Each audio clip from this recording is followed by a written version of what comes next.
welcome fourth grade. Today we're going to take you back in time.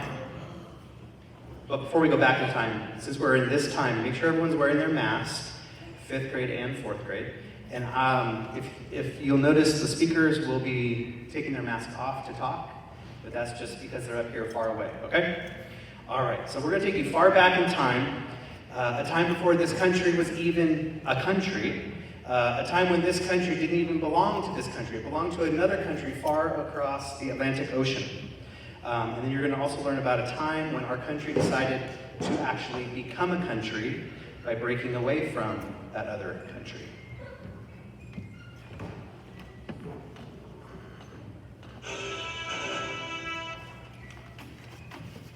My name is John Hancock III. I was born to John Hancock Jr. and Mary Thaxter on January 23rd, 1737. I married my wife Dorothy in 1775. We had two wonderful children named John IV and Lydia. I'm best known for being the president of the Continental Congress, but I am most famous for something else. Have you ever signed a birthday card and been the first one to sign it? Well, I kind of did something like that. My friends and I, we all got together and we wrote a letter to the King of England to tell him that we didn't want to be part of his country any longer. It's called the Declaration of Independence. And I was the first one to sign it, and I signed so big that everyone else had to squeeze their name under mine. My signature is so famous that it's almost as famous as the Declaration of Independence itself.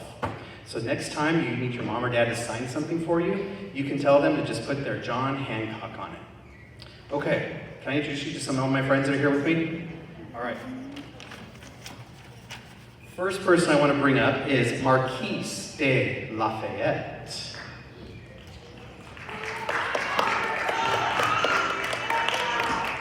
And James Armistead can come on the side. Hello, my name is Marquise de Lafayette. I was born on September 6, 1757.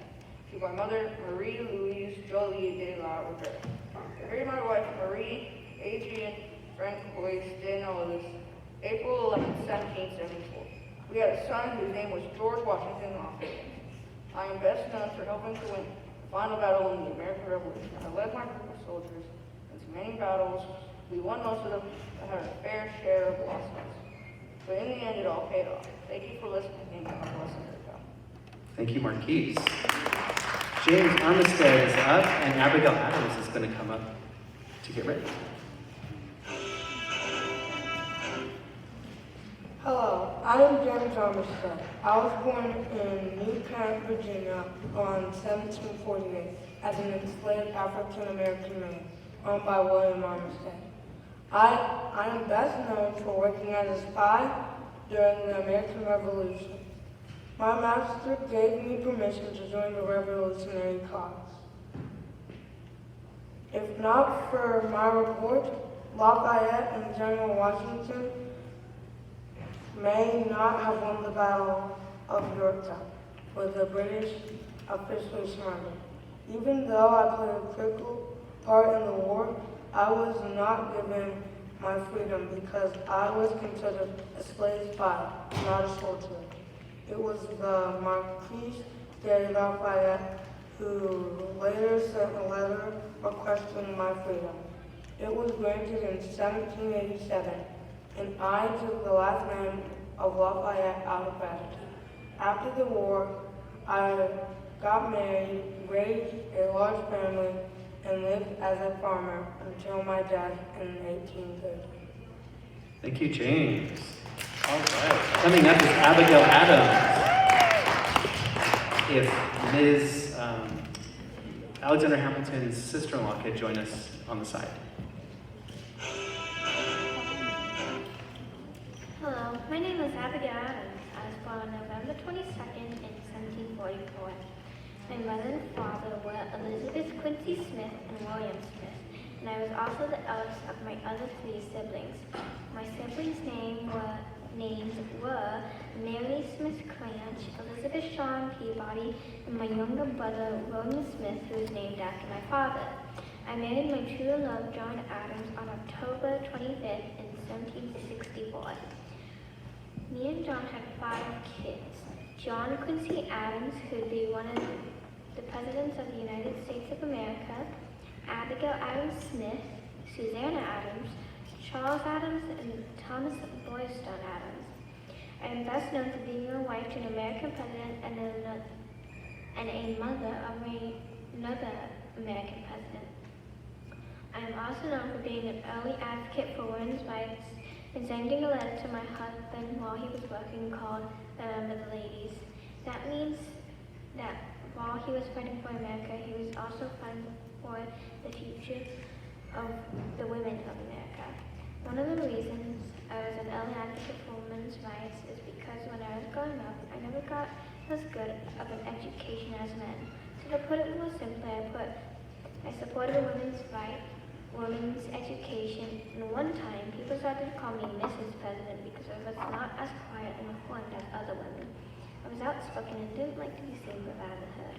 Thank you for listening, and I encourage every young woman in here to stand up for what you think and believe is right. Thank you, Abigail.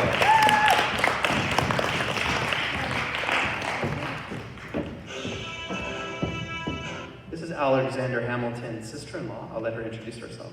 Hi, I'm Peggy Schuyler, and I'm going to tell you a little bit about my brother-in-law, Alexander Hamilton. Alexander Hamilton was born in Charleston, St. Kitts. He grew up with one older brother. His mom was Rachel, and his dad was Jamie Hamilton. A hurricane destroyed his hometown. His parents could not support him. His father left when his mother got sick. He was 5'7" tall. He had reddish-brown hair and was married to Elizabeth Schuyler Hamilton. He had 7 children. He worked on the U.S. national debt and created a financial system that the U.S. still uses today, and was the founding father of the United States. His child, Philip Hamilton, died in a duel when he was 19 years old. Alexander Hamilton died in a duel also against Aaron Burr. He was put on the $10 bill even though he was not the president. Thank you for listening. Thank you. Please welcome George Washington as Paul Revere makes his way.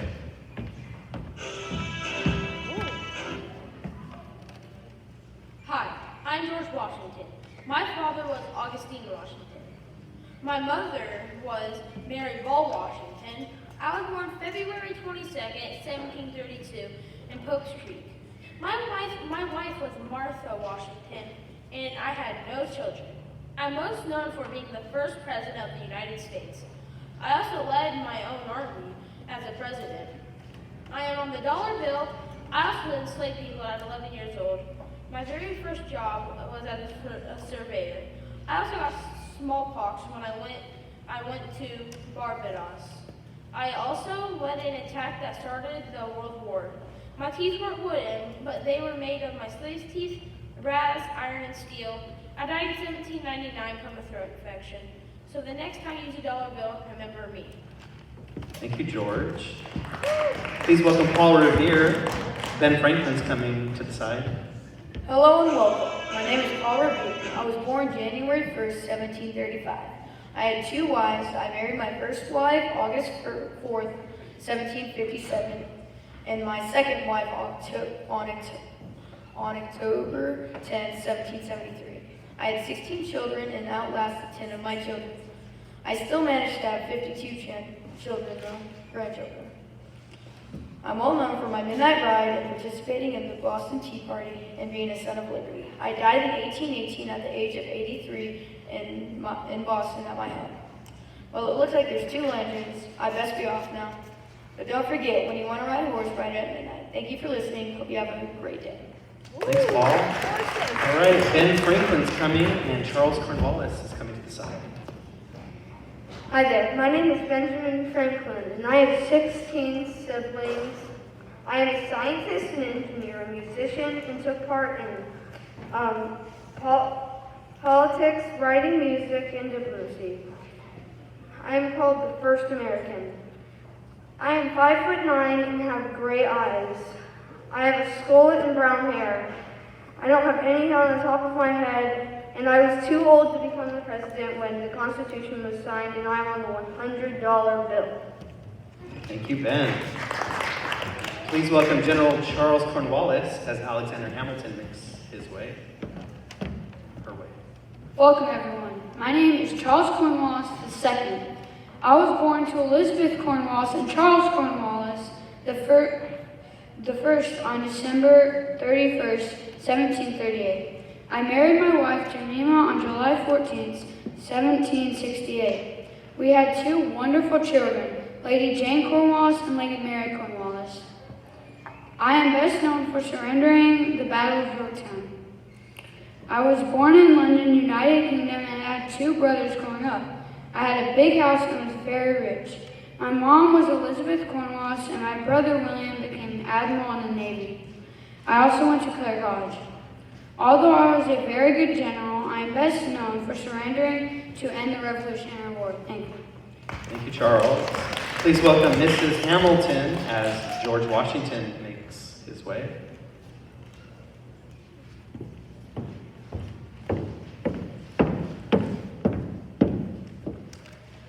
Hello, my name is Elizabeth Hamilton. I am here to tell you about my late husband, Alexander. He was born on January 11, 1755 in Charlestown, Nevis. He had one older brother, James.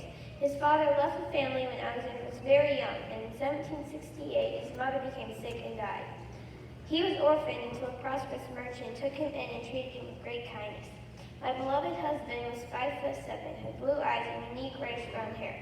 He attended King's College in 1773. Alexander unfortunately faced many struggles in his life, one of them being he owed a very large national debt.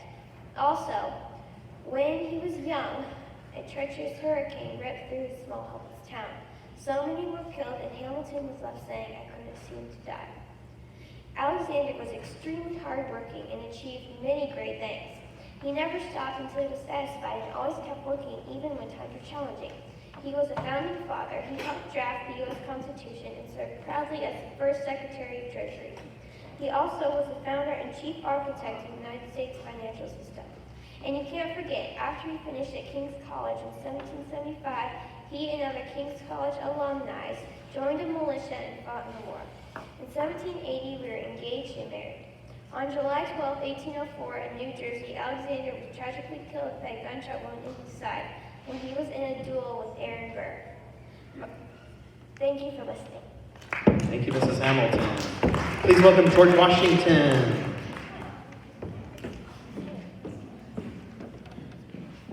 Hello, my name is George Washington.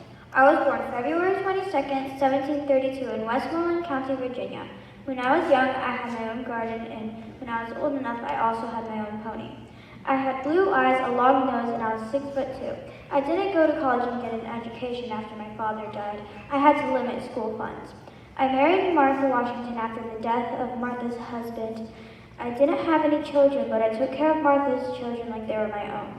I was struggling with figuring out how to deal with financial issues, and then Alexander Hamilton came up with a good plan that was accepted. I was the first president and a founding father. I was also the general for the Revolutionary War. On December 14, 1799, I died from an illness from losing about 40% of blood. That was the life of me, George Washington. Thank you for listening. Thank you. Is Crispus Attucks with us today? Has anyone seen Crispus around? I made it. I just escaped the lobster backs. Hi, my name is Crispus Attucks. I was born in Framingham, Massachusetts in 1723. I was born into slavery. My mother was a Native American, and her name was Nancy Attucks. My father was Prince Younger, and I escaped to slavery at the age of 27. I was tough. I had many tough fights against the British. I died March 5th, 1770 at the Boston Massacre. Oh, I think I hear the lobster backs. I better get going. Thank you, Crispus. Please welcome Mercy Otis Warren to the stage.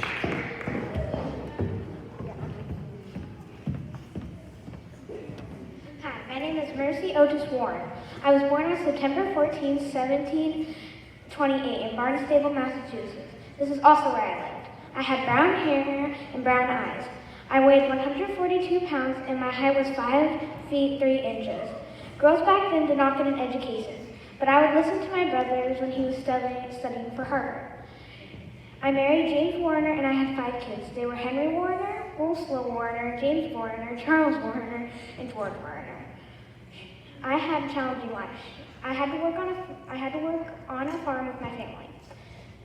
I was a poet, a playwright, and I wrote many books. I also encouraged women in support of the Boston Tea Party. I put my name on my poems, not a man's name, which was normally what was done. I died on October 19, 1814, when I was 86, but nobody really knows how I died. As you can see, I was many things. I was a mother, a playwright, and a poet, and I wrote many books. Thank you for listening. Thank you, Mercy. And please welcome back to the stage, Mercy Otis Warren again.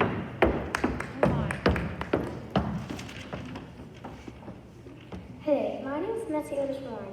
I was born September 15, 1728 in Barnstable, Massachusetts. I got married November 14, 1754. I gave birth to 5 sons, Winslow Warren, Henry Warren, George Warren, Charles Warren, and James Warren. I also wrote about the American Revolution in 1805. I am best known for being a published poet, political playwright, and a satirist. In 1805, I started writing. I also took action on political matters when one was supposed to be silent. Next time when you read your history books in class, you will know who wrote down some of the American Revolution. Thank you, Mercy. Please welcome General Charles Cornwallis. Welcome, everyone. I am Charles Cornwallis, the one who lost the war. I was the general and a man who could have won us the war, but I was ignored and no one wanted to listen to me. We had to surrender to Yorktown and had to go back to England. What I'm really known for is being the general of an army who fought in one of the biggest wars ever, and I lost. And I died on 1805, October 5th, to a fever. Thank you, everyone, for listening. Thank you, General. And our final speaker of the afternoon, please welcome James Armistead Lafayette. My name is James Armistead Lafayette. I was born on December 10th, 1748. My slave owner, William Armistead. I do not know if I had some names because I was born in slavery. I was a spy for the Revolutionary War. I was free after the war because of Marquis de Lafayette, and in honor of him, my last name, Lafayette, is in honor of him. I had several children and a beautiful wife named Elizabeth. Thank you for coming. All right. Well, thank you, 4th grade, for coming. Hope you learned a little bit of history and had a little fun. Have a great weekend.